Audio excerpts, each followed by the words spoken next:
Guess I'll move on. It looks like crude is actually lower just a little bit. There's an intraday chart of crude, 87.78, down 58 cents right now. But we're backing off a fresh two-year high. We went above $90 a barrel earlier this week. And there you go. There's a three-year chart of where crude has been for you, kind of a bigger picture for you. And then, of course, today's price. But with this climb in crude, in particular, that intraday high that we hit earlier in the week, is OPEC. Now, that's the Organization of Petroleum Exporting Countries. Are they pressured right now to open the oil spigot as they meet tomorrow in Ecuador? Well, we have somebody that's going to help us out right now. He is a good friend of this show, and we love to have him on. Andy Lippow joins me right now. And Andy, it's great to have you here all the time. Well, great to be back. Especially this week.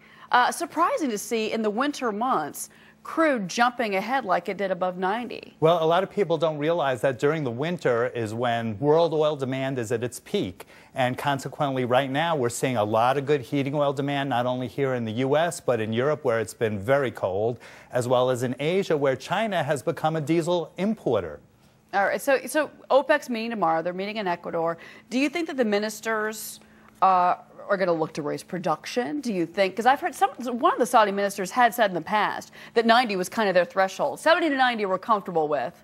Well, but above 90, you know, we may make a change here. Do you think that would happen? Expect any change in their quota this weekend. In fact, the members of OPEC are feeling quite good at $90. And now that it's at $90, they'll probably feel, well, the next threshold will be $100 because they all need it for their domestic budgets. So expect no change. We might see a little bit more production here and there where people are requesting more oil, but they're not going to say anything surprising.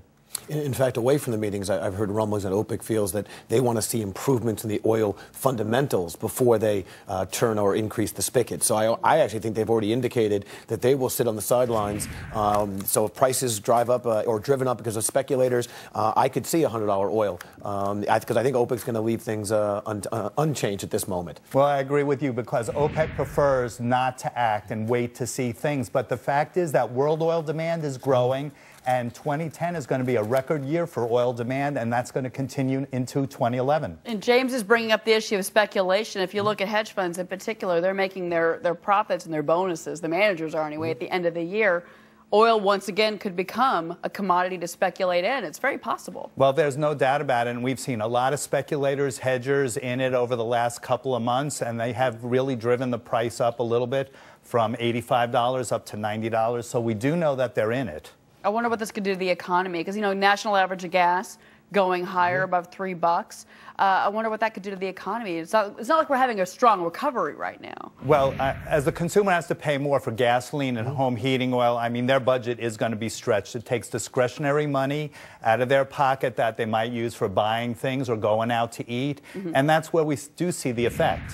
Yeah, I was going to say, it seems China is moving forward with a tightening monetary policy, but a milder one, because they're not actually increasing rates; they're increasing the level of reserves, which I think is then. I think Asia is driving oil prices. The cold front, as you said, here in the Northeast certainly is contributing to it. And then again, with OPEC, I feel going to leave things at bay. I actually think oil pushes a little higher at this point. You do. Well, I agree. And in China, even though they increase their rates, it maybe slows their GDP from 10% down to 9%.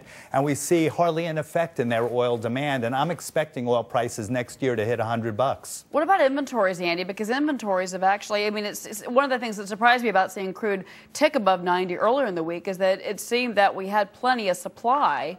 Well, and then this movement seems strange. Well, we have plenty of supply in the U.S. currently, but we have been drawing down over the last couple of months. And last year at this time, we were talking about all this oil on the water. That's completely dried up. It's all been consumed. So now the industry and the trade looks around and says, you know something, we don't have as much of an overhang or a cushion as we used to.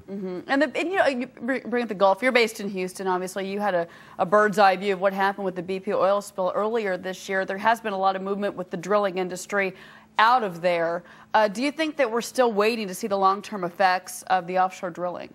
Well, we're going to see the effects, and we're starting to see the effects this year because the new wells aren't being drilled. They're waiting for permits, so we're seeing an effect in reducing production now, and that's going to even get greater in 2011 and the next year where these permits have been on hold. I'm sorry, the permit I was going to ask about then in terms of the Gulf, is the quiet period or the suspension of any new permits, is that contributing to the push higher? Well, I think people look out forward and say, you know something, we're going to lose a couple 100,000 barrels a day of oil production over the next couple of years.